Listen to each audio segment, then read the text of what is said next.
Yeah, good morning. It's another beautiful Friday morning where we gather together to discuss manuscript writing. And I think we've done this, if I'm not mistaken, over about 18 weeks or so. It has been a fulfilling experience for me personally, learning from you guys and also passing the list that we know over the period of time. So, and we are rounding up this virtual session today, while we meet in person next week to wrap up the interaction. So this morning, we are going to be touching on the finishing touches of manuscript writing, which is about writing abstract and title. And for as many of us that have done literature search, I've had course to search literature for article or publications, I'm sure you would have known that what's the constant, what you're likely, sorry, just a minute, please. Just a minute, please.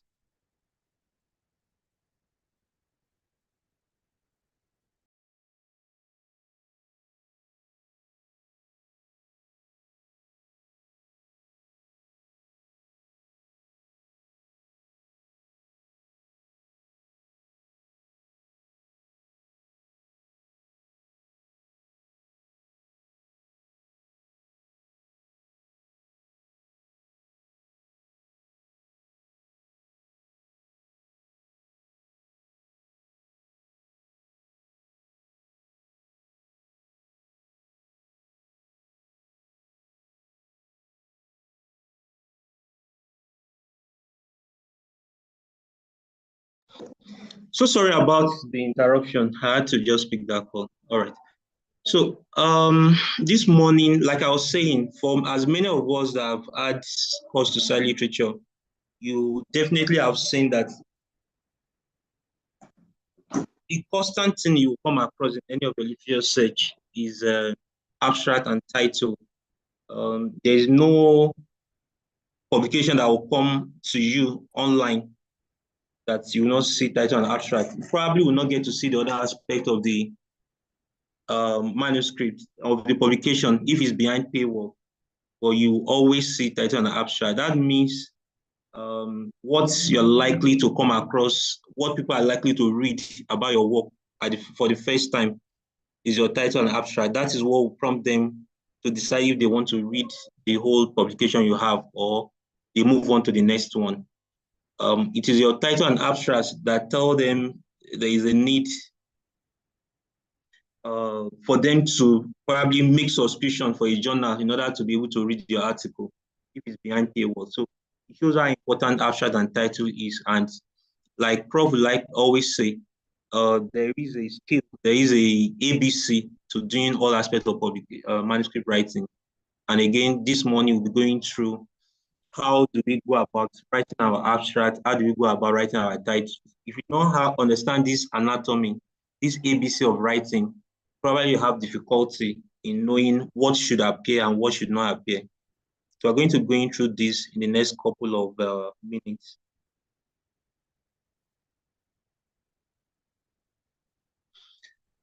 So your abstracts, usually there are two forms of abstract. We have structured and unstructured abstracts.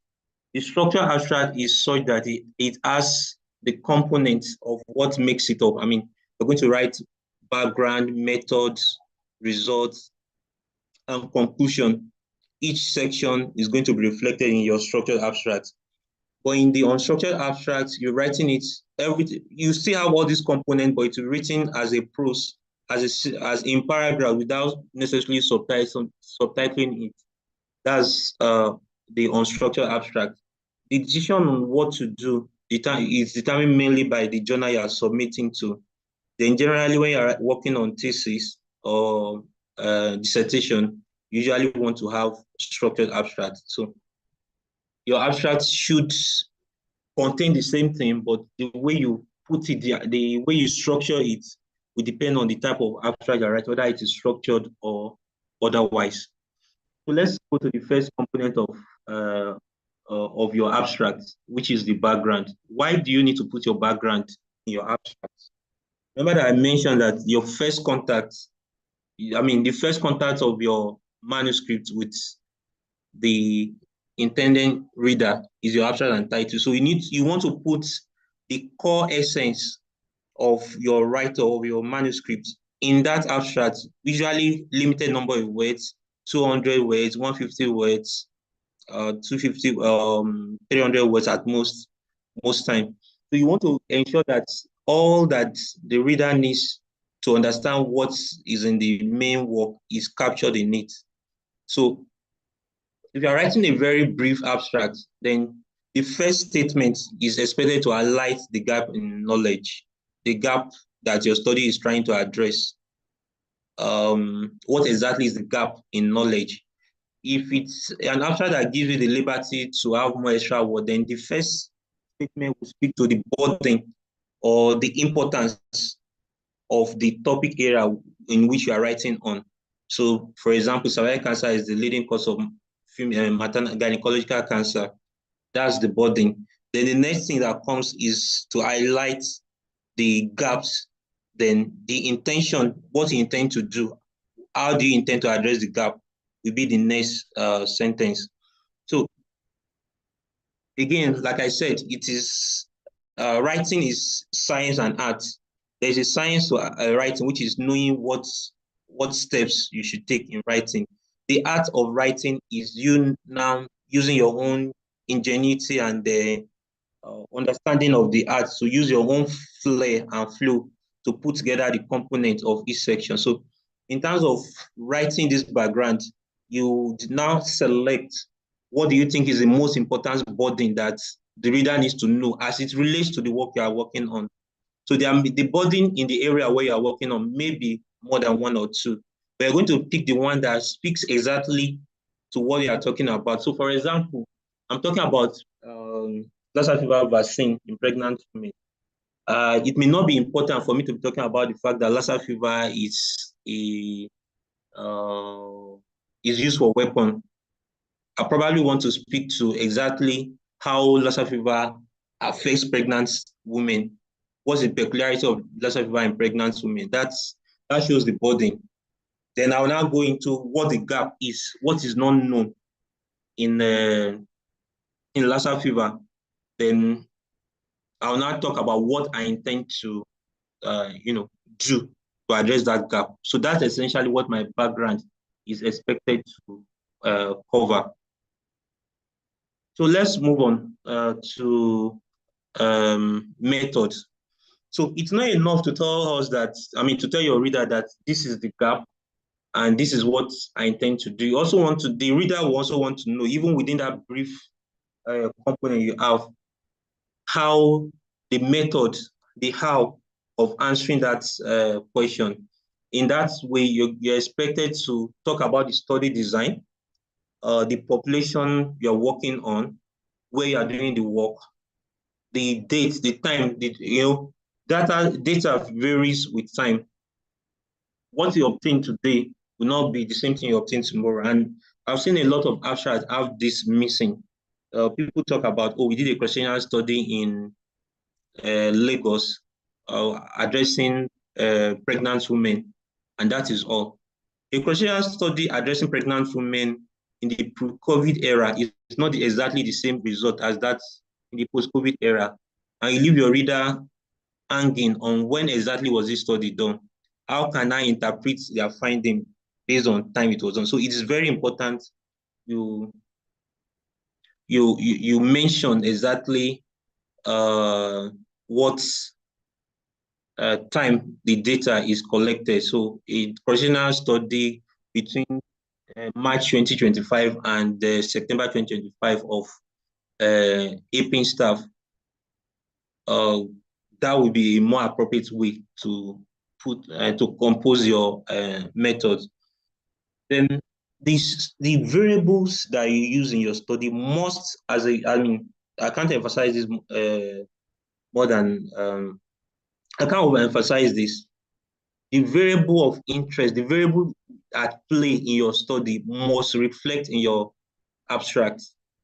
You should not keep your audience guessing on what exactly were the variables that were used to make the conclusion on whatever conclusion you make at the end of the day. You must reflect this in your abstracts. Then the statistical tool you use and how you um, how you how you did which statistical analysis you did must also be mentioned in your own method. Kindly note that the method section, just like we said that in writing your main manuscript, the method section is what interests uh, is one of the things that interests your readers to know whether your findings is likely to be valid or not. So your method section should be such that it's um, well written, is very comprehensive, well comprehensive enough to allow the reader to be able to make an impression of how well the study was done. So if your study was not well done, it's probably going to reflect in your abstract and it's going to give the reader a decision on whether to go ahead to make use of your work or not. So that it's very important. Now, once you're done with your method in your abstract, you present what you now find. It's like a story you're telling. Oh, this is a problem in the society. This is not known about it. This is what I intend to do. This is how I did it. Then the next logical thing is to state what exactly you found in the work, which is your result. So you're going to state your results in terms of sample size, that this total sample size you have, you describe the description of the variables, the inferential statistics, the inferential analysis you did, the just a minute, please. Sorry about these interruptions.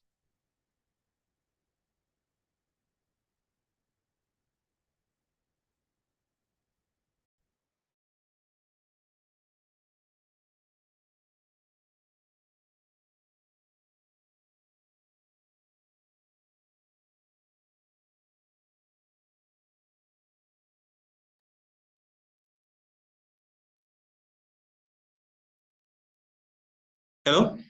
Yeah. So it's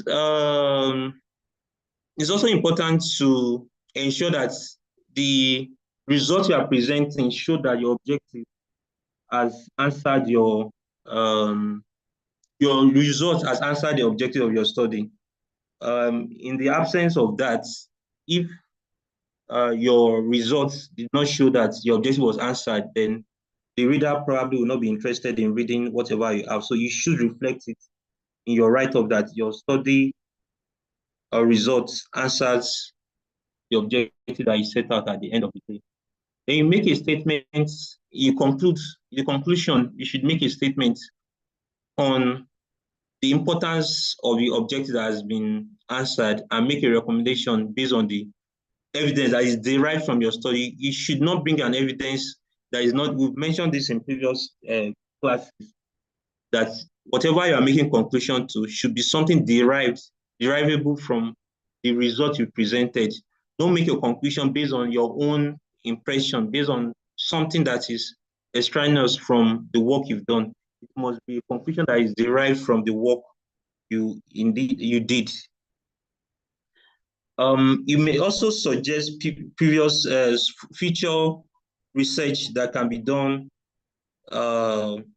research that can be done in this area of work that you've done. So those are areas you should address in your abstract. So before I go on to discussing title, because of the importance of abstract, I would like to take comment or questions on abstract writing before we move on so that we don't lose track of. I think we are still doing good with time. So please comment questions on what we discussed so far.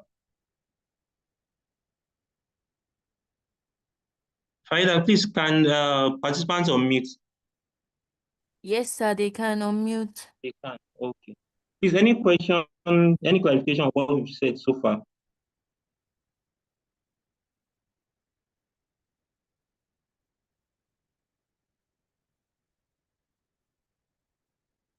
Okay, if there are none, I'm sure it means it's so clear and we can we can go on. So usually in manuscript writing, the second to the last thing you do is writing your abstract. You write your abstract after you've concluded your work, because you're going to pick in from each section to write your abstract. Now, the last thing, which sometimes looks strange to many when this is mentioned, the last thing to do in your manuscript writing is your title.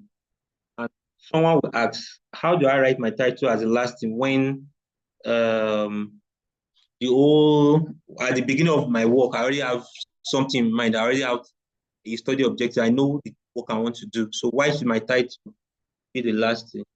So the answer is this. When you start your work, at the time you start doing your work, writing your proposal or when you intend to do, what you have is a working title.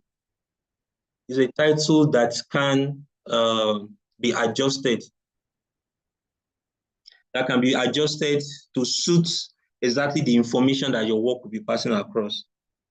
When you are not done with the whole work, you've seen your result, you've seen how the interplay between your variables are, then you can now decide what final title your work will carry. So some people, when I tell people your title is the last thing to write in a manuscript, they ask question, oh, what if we submitted it for ethical approval and they've approved the title in that manner? What do we do? And all of that. Your title can be changed even after ethical approval. All you need to do is to inform the ethical committee that you made adjustment to your title. Usually, when you have a good working title, it's not going to change a lot from what you have as your final title, but you can have that in mind that your title, your working title, that's the title you have at the abstract time, is not fixed. It's not cast in gold. It's something that can change just before publication. Another important message to pass is that your study design must reflect in your title. So if it's a cross-sectional study, you should reflect it. If it's a phenomenological qualitative study, you should reflect it as a phenomenological study. If it's a randomized control trial, you must reflect this. And you're going to know this when you use the Equator guidelines. That's the consult guideline, the Cherries guideline, depending on which of our work you're doing on. Each of those guidelines will tell you that when they're discussing title as component of reporting, they will tell you that you must show study design in your title. Then the information on study variables, the variables at play in your work, the variables you're studying should also reflect in your title. So if I'm looking at APIN staff, the average weight of APIN staff, so the average weight should reflect in the title that I'm going to be the title I'm going to construct. The average weight of APIN staff should appear in it. Then the population I'm studying or the location where I'm studying should also reflect on this on the title. The other thing I think I should also mention is that there are two types of titles some manuscripts will ask you for. The main title, which is what you described, then you can have a running title. The running title is the title that will appear on each page of your manuscript. Usually, is a very concise title that shows the most important key component of your title. So, for example, the work is average attendance of APIN staff in manuscript writing training between March 2025 to September 2025, a descriptive cross-sectional study carried out a descriptive cross-sectional study in IRWA. Let me just use that as a template. That is a long title, which contains all the components that we've mentioned earlier, but that cannot be a running title. So Your running title can just be attendance, APIN staff attendance, manuscript training attendance of APIN staff. That's the running title. That's a summarized title that can go on each page of the journal. So that's the running title. But the main title will contain all these components that I've mentioned. So if you look at this title, you will see that it contains all the components we've mentioned: oral health practices and oral hygiene. Those are the variables at play as indicators of suicidal ideation among adolescents in Southwest Nigeria. This contains all the components that we described earlier. The study location is there, the variable at play is there.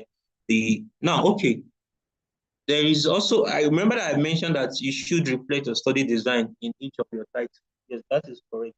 But sometimes the study design can be inferred from the type of comments, the type of title. So I'll give a quick example. If I say the prevalence of dental caries amongst adolescents, that has already passed the message that I'm doing a cross-sectional study. So I may not necessarily mention that it's a cross-sectional study, but by reading your title, the reader should be able to know exactly what exactly the study design is. So I think I need to mention that clarification. So if you see a title that does not mention any of this routine study design, if you look carefully, you will see that by the way the title is framed, it already passed the message of the type of study that it's going to be. So once you see a prevalence study, you know that it's a cross-sectional study. So if I say a randomized, no, that's already showing the title. If I say a comparison between two groups, it's probably not going to be clear which type of study I'm doing, because a case control study would be a comparison between two groups. A randomized control trial would be the same. A core study can be the same. So I need to specify which type of study I'm doing. But there are some certain words you see in title that tells you, oh, this is definitely the type of study they're doing. And if I now go to your study method and I'm seeing something at variance to that, I would know that something is wrong. Either the title is not well composed or the methodology is not reflecting exactly what it should. Now, when you write manuscripts, you are putting your idea to the words. You are not there to speak to what you intend to do. It is your words that tells the story for you, even when you are not. So if I write a manuscript here in Iroa, so probably somebody is going to read it in Boston, and the only way he's going to understand the message I'm passing across is the way I put together my words. So in writing, you must ensure that your syntax, your style, and your choice of words are appropriate, that pass the appropriate message that you want to pass. It should not be in such a way that your statement can be interpreted in two ways, and they need to refer back to you to know exactly what message you are passing across. And knowing this is what you gain from continuous writing, continuous practice, and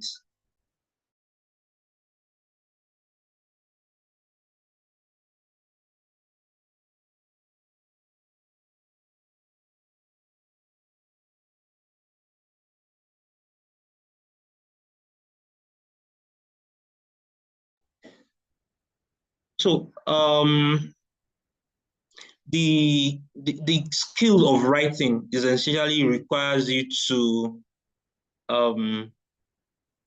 continuously write, to improve your flow of writing, and to understand how you put together these words. It's just like doing crossword puzzle or any of these puzzle. The more you do it, the more you practice, the more you improve your efficiency in doing it. When you do, trying to remember the name of this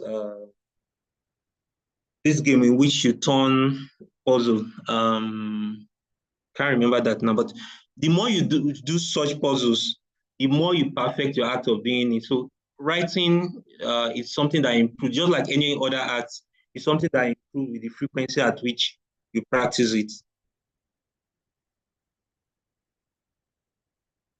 So Lewis Carroll once said, when I use a word, say Humpty Dumpty, in a rather scornful tone, it means just what I choose it to mean, neither more or less. Exactly the words you put together, it's exactly what your reader are going to interpret it to be. It cannot be interpreted. They cannot make assumption of what you intend to say. It is what you put on print that they're going to read. So this is an example. Prevalence of determination of prevalence of jaundice in uh, preschool Nigerian children. Um, when you say preschool Nigerian children, this is a misuse of words, and I think it was mentioned when we were discussing writing of results. When you say Nigerian children, it's an inappropriate use of adverb. You are not describing it appropriately. Rather, you will say children in Nigeria, because that's exactly the message the people, the preschool children in Nigeria are the people you are studying. So you should avoid describing diabetics patients. It is patients with diabetics. You should avoid saying HIV children. Rather, you say children with HIV. That is the appropriate use of words in writing general and in writing title. Now, in this title, determination of prevalence of jaundice in preschool children in Nigeria, you will notice that you don't need to say Christian study, because the same determination of prevalence already shows that we are working on a prevalence, a cross-sectional study. The risk of cancer, usually when you are doing a work on risk of, usually risk is usually determined using a cohort study. Um, what makes us lose meaning of words? There are many factors that can make you lose the meaning of words. One of which is using of jargons. When you want to over impress, when you want to, pass messages in such a way that you want to show that you are the expert in the field, you start giving so many words that general reader cannot understand. Then you're going to lose your reader. Probably going to be speaking to a few group of people. So limit the number of jargons. The simpler you write, the better. There is what is called the Emmett style of writing. Emmett is a foremost writer, and one of his principles is that the simpler you write, the better you write. So avoid using jargons, except it's peculiar for the areas where you are writing, except it's important to communicate in that manner in the area where you're writing. Do not coin new words. Do not come up with new phrases that is not understandable by the community for which you are writing. To use appropriate words that is used in your field. Avoid using acronyms and abbreviations. Titles are not where you put acronyms and titles and abbreviations. Usually expected to use full description in title. It's not the place where you put abbreviation and acronym, like I mentioned. Avoid using new terminology, as I mentioned. Then check and be sure that you're not biased in terms of how you write it. So usually you want to use gender neutral writing. Don't rather than say mankind, you can say womankind. Avoid using words that suggest we are in the era of being gender sensitive, and you should be conversant with that.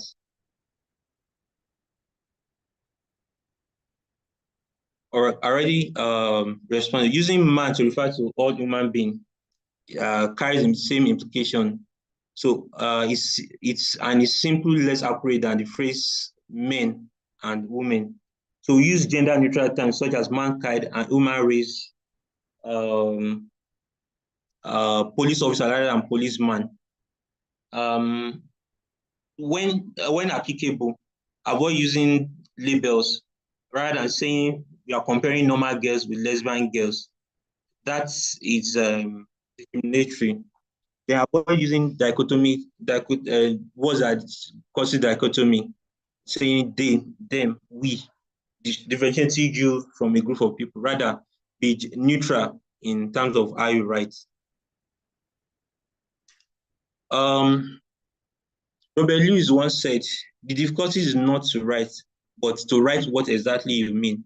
So when you write, usually we want to ensure that we're communicating exactly what we have in mind, and doing that requires you to write over and over and revise what you've written. One area people have difficulty in writing is knowing when to write, how to make use of punctuations. And I'm sure we're all familiar with how punctuations can change the meaning of a sentence. Let's see an example. A professor directed a student to punctuate the word "a woman without a man is nothing." And the man wrote, "A woman without a man is nothing." While the woman wrote, "A woman, column, without a man is nothing." So you can see the same exact words, but punctuated in different ways, past different meanings. So this shows the importance of using appropriate punctuation. And also to add at this point that when you are writing titles, please, a title does not carry full stop. That's the period, the last period does not appear in title. And when you write title, always try to write title in title case. Usually your Word document will show you how to write title case, but just to explain how title case is written, each word is written in capital, but your pronouns or your conjunctions do not carry capital. So, for example, to and them will not carry capital, among will not carry capital.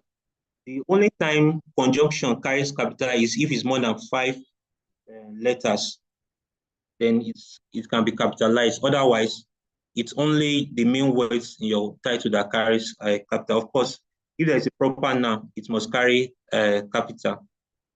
And if a pronoun, if a conjunction is starting your work, then it's also going to be in capital. Now, in terms of writing numbers, generally, any number 10 and above should be written in words, but it can be written in numerals, but those below 10 should be written in words. If you have a number preceding a measurement like 5 milligrams, then it's appropriate to write it in numerals. You don't need to write it in words. Of course, fractions, decimals should be written in numerals. Percentages can also be written in numerals. We are talking about exact age and time. You can write it in numerals. If it's a series, class 5, first trial 1, trial 2, then there's no need to write it in words. You can write it in numerals. So these are basic rules in writing numbers in title, and also applies to writing in general. So I'll just skim through the rest of the story as put together by Prof, because we are going to be talking in details on it when we have the face-to-face discussion. Never be afraid to try new things. Usually, the more new thing you try, the more success you have. Yes, you may have failure, but it's trial that makes perfection, as is usually said. Remember that the amateurs built the ark, and the ark saved the people, while professionals built Titanic, which were expected to stand the test of time, but just an iceberg fell Titanic. So you do not become professional in a day. It's by trying that you become expert. So when preparing to publish, you should check all aspects of your publication to be sure that they are well written. Cross-check. It's like someone intending to drive. You're expected to have checked all aspects of your write-up. Just like when you are driving, you're expected to check the oil, the water, the fuel, everything, the tire, before you go ahead to drive. The same way, before you submit your article, you're expected to check every aspect of it to be sure that it's actually passing the exact message you want to pass. You should ensure that your write or fix the journal you want to submit to. Check your tables, your figures, ensure that they are well labeled. The word count fit exactly what you need. Are there components of the visuals or figure that is not necessary that can be omitted? These are the points in which you start dropping them. When you edit proposal to manuscripts, you also need to check your tenses.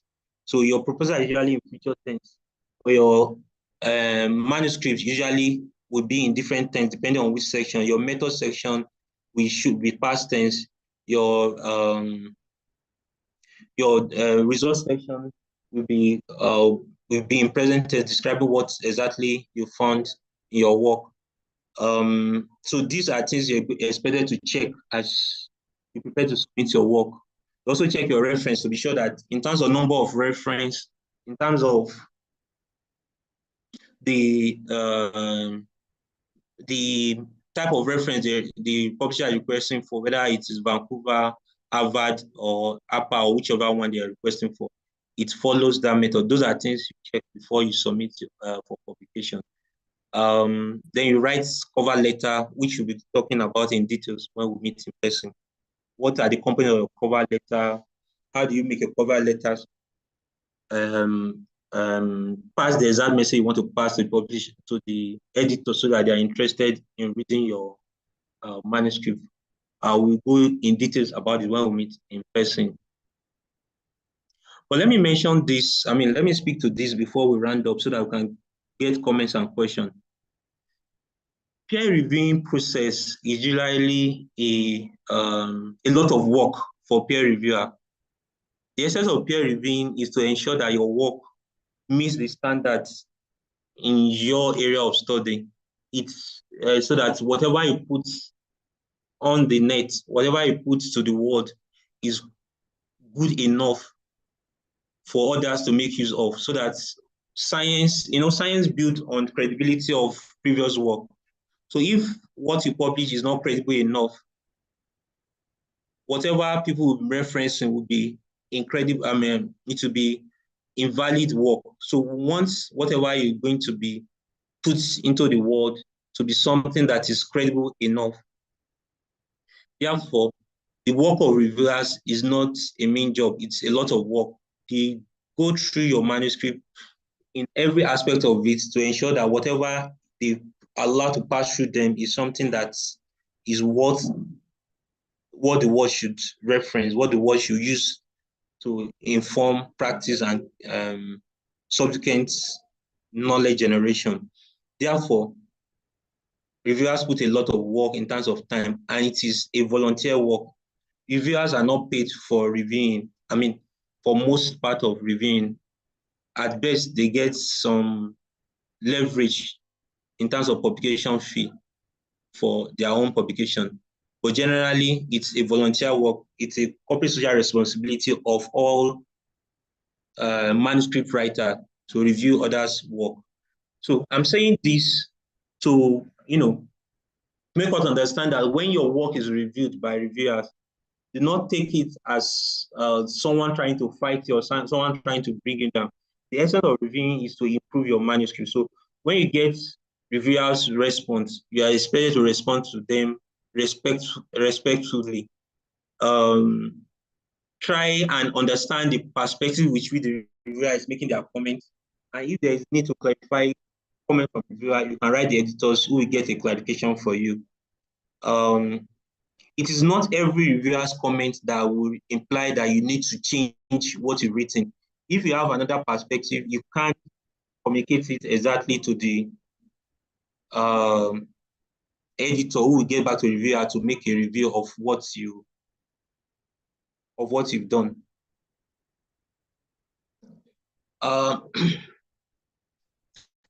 After they've reviewed, you've done your correction, before your work is published, usually you have what is called galley proof, which will be sent to you. You'll be expected to go through what you finally apply in the publication. At this point, it is your responsibility to check everything to ensure that there is no typographical errors, there is no misplacement of reference or author's title, ensure that everybody name is well reflected, then you return your proof and you wait to have your publication. And few days or few weeks or few months later, you get your work published. And once you get your work published, you celebrate it. You ensure that you put it in your resume, put it in all your professional social media, celebrate it, advertise it, let people know that you've added to the body of knowledge, and um, give yourself a pat on the back for work well done.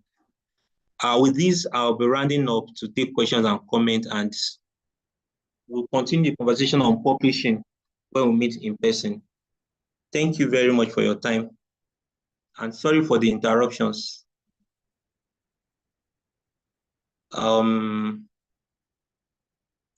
I look forward to questions and comments. Okay, there's already a question on the chat box. Okay, please, if you can read it for me, I will appreciate. All right, sir.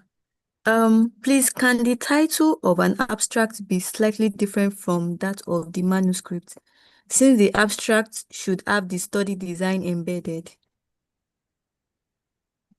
Okay, so if I get the question Do you right, get that, sir? and yes, I got the question. Then let me make a comment about what I've presented. I mean, the discussion I just had, so that we can put it into perspective. What I've just described now is writing abstracts as a component of a overall manuscript. You know, when you are writing your manuscript, it has different components: title, abstracts, then you tag introduction, the IMRAD.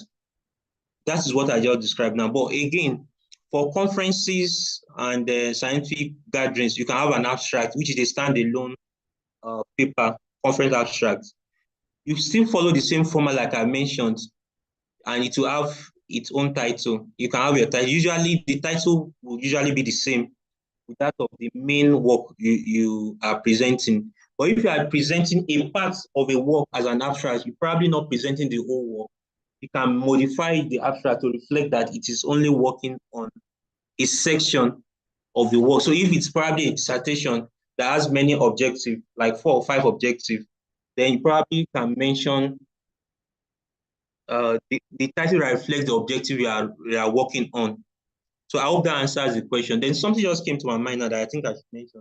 Another way to know if your title is well written is look at your title and look at your objective, your main objective. Usually your main objective and your title are like similar to each other.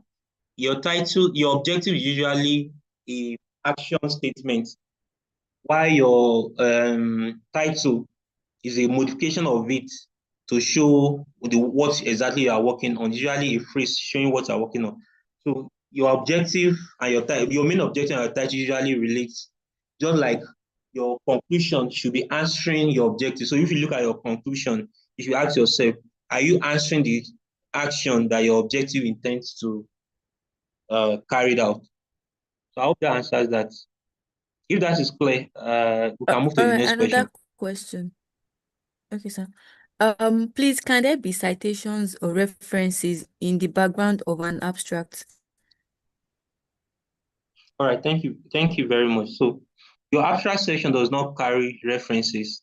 Your citation rather, the citation is in the main body of your work. It's in the main body of work that you put your citation.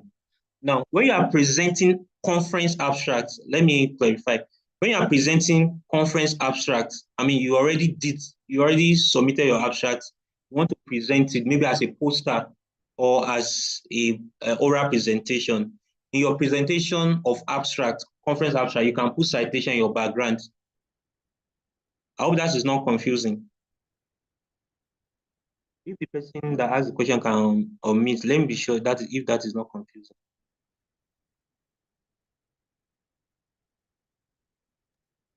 All right, Chidebele, I you guess can it's not. Can we? unmute. Okay. The last question on the chat box.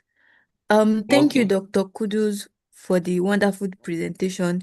Please, can you mention those guidelines for writing title and manuscript? I did not get them. Okay. Thank you very much. So what I would advise everybody on this call to do is to go to Equator, the same Equator that we know, .com. I can't remember the full meaning of Equator now, but it's just about reporting, guideline for reporting scientific endeavors. So there is a guideline for reporting each type of manuscript for each of, so for randomized control trial, for example, we use consort. For observational study, we use troops. For qualitative study, we use arrive. For online survey, we use cherries. For there are many, I mean, 1,101 different guidelines. So when you intend to write any form of guideline, what is expected of you to do is, sorry, when you're intending to write any form of manuscript, what you're expected to do is look for the appropriate guideline that is appropriate for the type of manuscript you are writing. If you are doing a qualitative study, there is appropriate guideline for it. Whatever write-up you are doing, even just recently I saw that even for what's it called, evaluation study, you have one. I mean, I can say it boldly that there is no type of write-up you are doing that is not appropriate guideline for it. It keeps evolving. Every day they keep adding more to the guideline. Just go to Equator and check the appropriate guideline for the work you are doing. For diagnostic accuracy, there is a start is the guideline for you. So just go to the Equator guideline. You're going to get the appropriate one for the guideline for the work you are doing. So I don't know which one the person that asked the question is asking for. So that's why I'm asking you to just go to Equator and look for the one that is appropriate for what you want to work on. Okay, how many rounds of review and feedback are typically required to ensure that a piece of work meets the necessary standards and is deemed satisfactory? Okay. So this is the way I will answer this question. There are two levels of review. I probably did not mention that when I was presenting. There is the first level of review that you do in-house and the peer review that is done by the editorial board. Now, the in-house review, I would say you should have at least one of your mentor review your work. You can also have your peer review your work. Sometimes you can actually have a junior colleague review your work for you before you submit. There is no, I won't say there's a fixed number of review you need to do internally before your work is, before you deem it necessary to submit. Sometimes what you may need to do is, you may need to have somebody that will review statistics on his own and also review the English or the grammar as a separate entity. It depends on the quality of people you have available for you to help you review. Sometimes you can have somebody to review grammar, use Grammarly to review your work for you. So what is advised that you get the best of review internally before you submit your work for publication. Then when it now goes to the editor, number of rounds of review will depend on the editorial board, how satisfied they are with your review and the responses. They will determine the number of review and your review as well. If your reviewer say accept with minimal correction or accept without recourse to reviewing your correction, probably not going to need a second round of review. Or sometimes, which is very rare, you have acceptance at first submission, very rare. Sometimes I've had a paper that had about up to 10 or 15. Yeah, I think one of my early papers, it has about 10 reviews. Yeah, I was just starting then, and the editor, in fact, the editor mailed me and told me that he had that patience because he felt I'm an early career researcher, so he wants to give me the chance to get to have a publication. So you can have that level of review. And my paper I submitted in Lancet, I think it was accepted at first presentation. So it's all about what the editorial team thinks about your write-up. There's a paper we submitted. We had about 4 peer reviewers submission response. We responded to it, and we're expecting acceptance or correction of that peer review. Lo and behold, the editorial team invited another 10 reviewers to review that work that have already done initial correction, and we had to start doing correction all over again. So sometimes it can be like that. So there is no fixed number of time for review. Okay. Victor can speak now.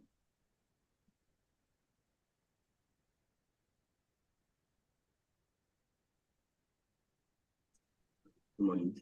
Good morning. Okay. I'm always Dr. Victor. Good morning, Dr. Kudus. Good morning. I'm so grateful for the beautiful insights we received. So I'm directing my question to the aspect of research topic, please. Sorry, I'm taking you back. Can you be louder, please? Okay, can you hear me now? Yeah, I'm struggling, but I think I can hear you. Oh. Okay, Go so ahead. let me just, Let me just change device. Just give me one. Okay. Yeah, I'm just going through the comment and I saw Neka say that some reviewers can be brutal. Indeed, I agree with you. Some reviewers can be brutal. Can you hear me now? Yes, I can hear you. It's better now. Great. So I was just trying to ask because some times ago I was having a discussion and I also realized from my discussion that there are some forms of title, whether it's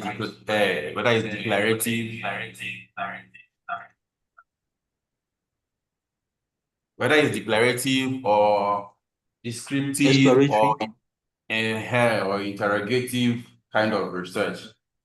So I'm just trying to find out, does any form actually affect the ways maybe the readers interpret the finding, or are there some factors that should actually guide my decision of whether I should use declarative titles, whether I should use descriptive title, interrogative title? Does my choice of title form have an influence on how readers interpret the findings, or is it mainly a matter of maybe choice of clarity or how to present my work? And then maybe if by the time you finish explaining, maybe you can just help me with if there are other particular forms that are more acceptable, maybe within the public health field, or that can be very impactful. Yeah. So thank you for that beautiful question. And the simple way to answer how you should frame your first, let me answer that the way you frame your title definitely will have an impact on what the reader will have, the impression the reader will have of your work. That is for sure. I mean, it's the title they come across first, and whatever they read will tell them what they think the work is all about. Now, what should guide your choice in terms of the type of title you should write? The answer is that your study objective is what will guide how you should put your title. If you are doing an exploratory work, then you should write your title in such a way that it shows that it's an explorative work. It's not, you don't intend to make a conclusive finding based on this study. It's just to explore and see what is existing in this area of study. But if you are, for example, you are doing a qualitative study and you are narrating, it's a narrative work, then your study title should reflect that it's narrative. There's something I didn't mention earlier, especially when it's about qualitative research. Qualitative research title is quite unique. You can title your work using one of the themes that emerged from your study. So it could just be life as a medical student is difficult. A qualitative study in University of Ibadan. So title in such case is, it's more or less like using a team that emerged from your work to communicate the message. So if you see that title, it already tells you that, oh, this work is about telling about the challenges of medical students. So your title definitely tells your reader what your work is all about, and the way you frame it is essentially guided by the objective your study intends to, the objective you state in your study. Hope that answers the question. That's okay. Thank you. All right, thank you very much.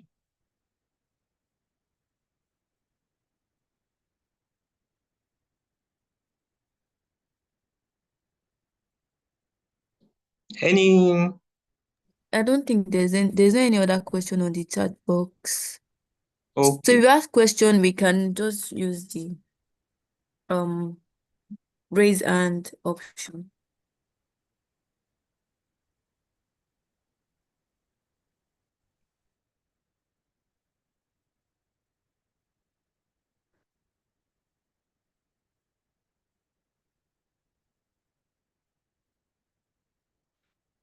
Okay. Okay, there's a hand up. You Please go can ahead. speak. Good morning, Dr. Kudus. Please, can you hear me? Yes, loud and clear. Okay, so please, I'm Chidebele. What I meant by that question, I'm in a meeting, so I had to step out. What I meant by that Okay. question is for that citation. I'm Yeah. asking, can one, for example, say maybe according to WHO in 2020, it was stated that, say, HIV, tuberculosis is the commonest opportunistic infection in people living with HIV, for example. Absolutely. Yeah. Okay, so we can say according to this person, so and so, yeah, he said so and so in the background of an abstract. Okay, so let me answer it in two ways. Remember that your abstract is a concise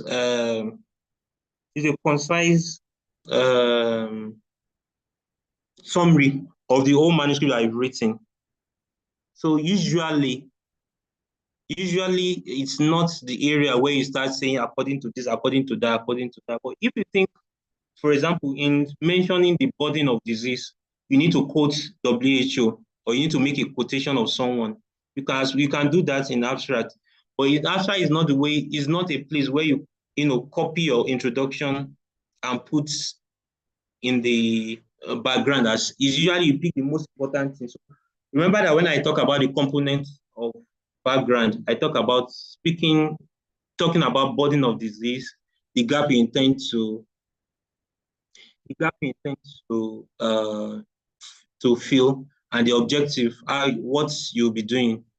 So in doing that, if you're talking about the burden of the disease, you can actually make quotation, you can cite, you can make reference to a global body like WHO.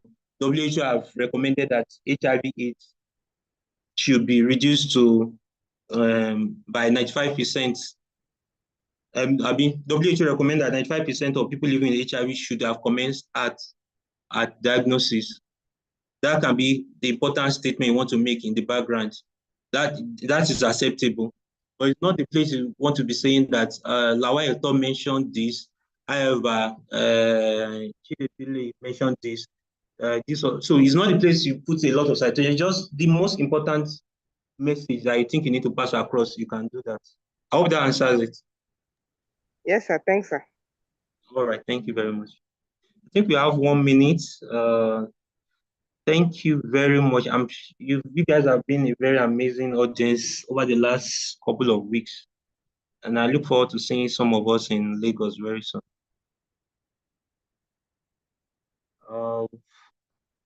Prof is unavailably absent on this meeting, but she sends her regards and she appreciates the quality of interaction we've had over the course of this period of training. We'll not also forget to appreciate the management of APIN for giving the staff and also us the opportunity to exchange ideas and to build our capacity in terms of manuscript writing over this period of time. I also appreciate our IT support team who are always on the call at least 30 minutes before the meeting to ensure that everything works well.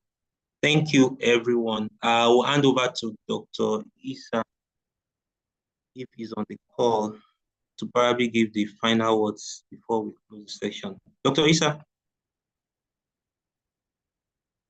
Or anybody from the APIN scientific team to give a final word before we call it up a day.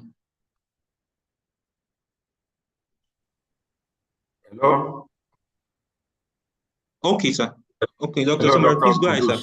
Since Yes, sir. now Go ahead, my sir. colleague were around, just to thank your team for the beautiful job you have done so far. We all look forward to meeting you at Lagos for the boot camp. Good morning to you and good morning to fellow colleagues. Thanks so much. Over from here.